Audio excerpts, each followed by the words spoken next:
All right, well, we're talking about how to sell your business for top dollar. And, a lot of entrepreneurs, don't become an entrepreneur because they want to be the next Elon Musk. It's actually because they crave in their gut at the most visceral level possible freedom. And today we're going to talk about all of the different motivations of why someone wants to create a business and sell a business. And we also need to talk about what you can do to make your business the most sellable and for top dollar. And one of the first things that you want to do is to figure out what you do better than anyone else. And I will tell you that there's so many times where people come to me and they say, I need you to sell my business. And I say to them, I don't know how to tell you this, but I can't sell your company because there's nothing to sell. One of the biggest mistakes is that they were involved in everything. It was like, who's in charge of selling? They were. Who was in charge of the marketing? They were. Who was in charge of this? It was all wrapped around that CEO. And if they left the company, guess what? It was worth nothing.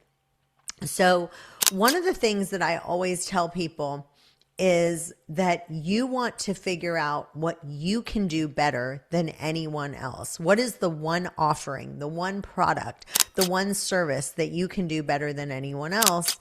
And, when an acquirer looks at buying your business, they're going to shake your hand and smile and tell you all the wonderful things about your business. And then they're going to go close the boardroom door and you won't be invited. And they're going to look at their colleagues and say, should we buy this company or should we compete with it? And if they're going to compete what you've done and what you've built, and they can easily do it, and they can compete with you by lowering the price, then they're going to just say, forget it. We don't need to go ahead and buy this business. It's going to cost them, X amount. And they're like, we can build it for cheaper. But if they look at it and they say, look, it's going to cost me too long and too much money to try to build what you've created, that's what you want to kind of build. And one of the biggest mistakes that I see people do is they start cross-selling. And what that means is they go to a conference or they read some book and they say, it's 8 times cheaper and easier to cross-sell to an existing customer, a new product, a new service, than it is to find new customers. So what they do is they say, okay, let me just find someone to cross-sell. But let me give you a perfect example of someone who decided not to cross-sell. The lady's name is, I listened to her on a podcast, and the lady's name is Stephanie Breedlove.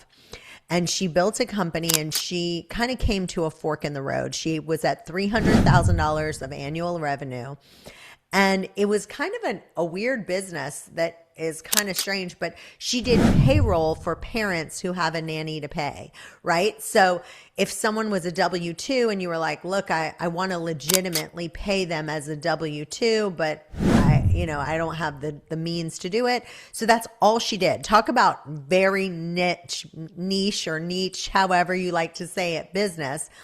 But what she said is, okay, right now I have a fork in the road because it was getting harder for her to find parents who have a nanny to pay for. So she had 2 choices. She can either cross-sell to her existing customers, another service, busy parents, 2-income kids, stuff like that. Or she could say, okay, well, what do these people need? They need meal delivery. They need snow removal. They need lawn care. They need a pool service person because these are busy parents and they need all these other things. And she decided, a lot of people were chirping in her ear that it would be a lot easier for her to cross-sell her existing companies. And she just decided that she didn't want to do that. She wanted to stick with her original plan. And what happened was she actually decided to go to care.com. And care.com, if you've never heard of it, it's just got a bunch of babysitters that are rated 5-star and people that'll come and take care of your kids. And so she said, look, she went to care.com and said, look, 1% of you, they had 7 million customers or something. And she ended up going to them, and care.com actually purchased that business that that Breed Lab, had created. And she never would have done that if she would have watered down what she was doing, right? So even though that was so niche, she ended up selling it. So that's one of the things that I am seeing that people are doing wrong, is that they're doing too much cross-selling and not staying with their niche. So one of the things I say is that if you want income and you just want a lot of people, they want short-term profits. So in their mind, they're so short-term thinking. That's what makes them go cross-sell to their existing customers. But if you want to build a valuable business, cross-selling is actually one of the first ways to undermine the value of that business. So that's just something to think about when you're doing it. And so one of the things that you want to make sure is that you are Switzerland, in the sense that you don't want to have too much reliance on a single customer, a single supplier, or a single employee, which most of the time it's the CEO, but there's lots of time that there's certain employees that they couldn't live without. And so I'll tell you about a company that they sold every bit of their business. They didn't have any other business but to Amazon. And I know that one of the companies was like, if you ever get shut down from Amazon, that could be a red flag.